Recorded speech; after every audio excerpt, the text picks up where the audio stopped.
নদী, পাহাৰ আৰু তাই। তাই চৰাই হ'ব খুজিছিল। মই তাইক মোৰ বুকুৰ বাওঁফালে চুই চাব গ'লো। তাই আকাশখন বিচাৰি চুই চাই। এনেকৈ কিছুদিন পাৰ হ'ল। তাৰ পিছত আকৌ এদিন তাই ক'লে, তাই এজোপা গছ বিচাৰে।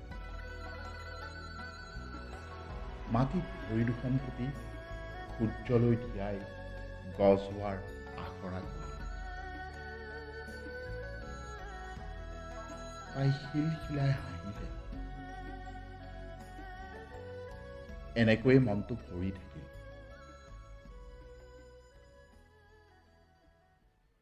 এদিন হঠাতে তাই আহি ক'লে, সেই যে ওখ পাহাৰখনৰ দৰে তাইৰো এখন পাহাৰ আছে। পাহাৰৰ নামনিয়েদি নদী হৈ বৈ থকাৰ হেঁপাহ আছে।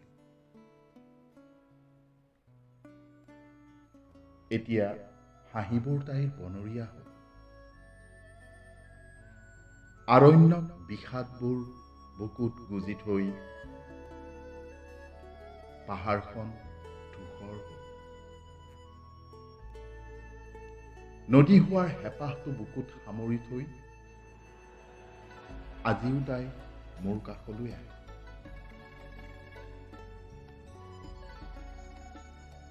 ব্যস্ত চহৰৰ পদপথত ৰৈ নিজান চৰায়ে কিনো গায়, কিনো কয় শুনিবলৈ।